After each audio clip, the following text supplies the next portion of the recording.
This is T. Corman of the SCP Foundation, continuing Dr. Campbell's request. Entry 25, SCP-446, the Human Mannequin. Object Class Safe. Special Containment Procedures. SCP-446 is to be kept locked in its case and only removed for testing. Any clothing and accessories must be removed from SCP-446 when not in use. See Incident 446-A. Description: SCP-446 in its normal state appears to be a Caucasian female, early 20s, brown hair, 17.78 centimeters at its longest point, unusually bright blue eyes, light skin with a tattoo of the Marshall, Carter, and Dark logo on its lower back. 1.75 meters tall and weighing 52.16 kilograms. SCP-446 is anatomically correct, at least on the outside. All physical characteristics are consistent with a living human, including skin tone and texture, eye color and clarity of sclera, even body heat. SCP-446 does not respond to any communication, however, and also does not breathe or exhibit a pulse.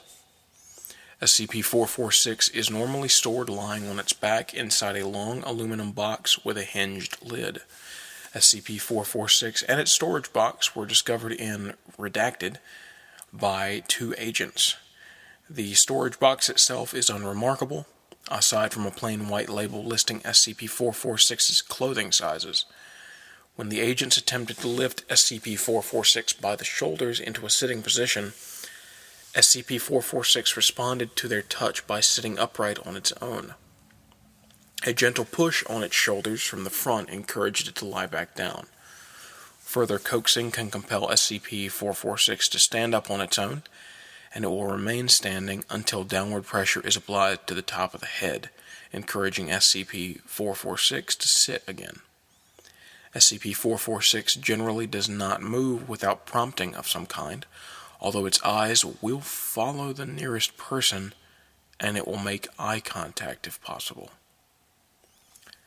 Moving and posing of SCP-446's limbs is also possible. Once moved into position, they will hold the established pose indefinitely. This works even in cases where delicate balancing would be required for a person, such as standing on one foot or even one hand. Attempts to push SCP-446 over have exactly the expected effect. It makes no attempt to preserve its balance and simply falls over. A medical examination of SCP-446 revealed additional information. See document 446-1-A for details. Let's see. Incident 446-1. SCP involved, SCP-446. Personnel involved, a guard and Dr. Sunderland. Date 9-2-2010. Location, Storage Room 6. Site, censored. Description: in the spirit of modesty, SCP-446 was initially stored clothed in a standard Class D personnel uniform. A guard later investigated reports of a thumping noise in Storage Room 6, where SCP-446 is kept. SCP-446's case was found to have been moved several inches from its normal resting place as a result of rhythmic blows to the lid from the inside.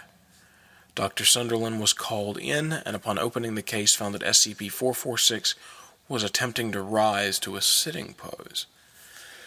It would bang its head against the lid, lie back down, and attempt to sit up again. Once the lid was opened, SCP-446 stood on its own without coaxing.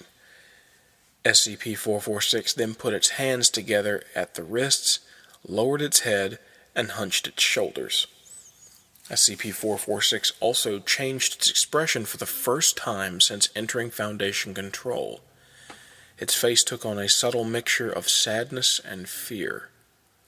It held this pose until Dr. Sunderland touched its shoulder, which prompted SCP-446 to return to a normal standing position, expressionless.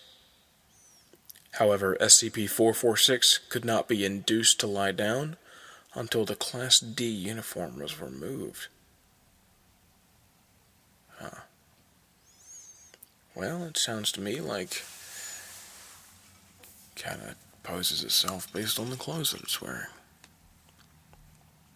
That's interesting. But anyway, that was SCP-446, Human Mannequin.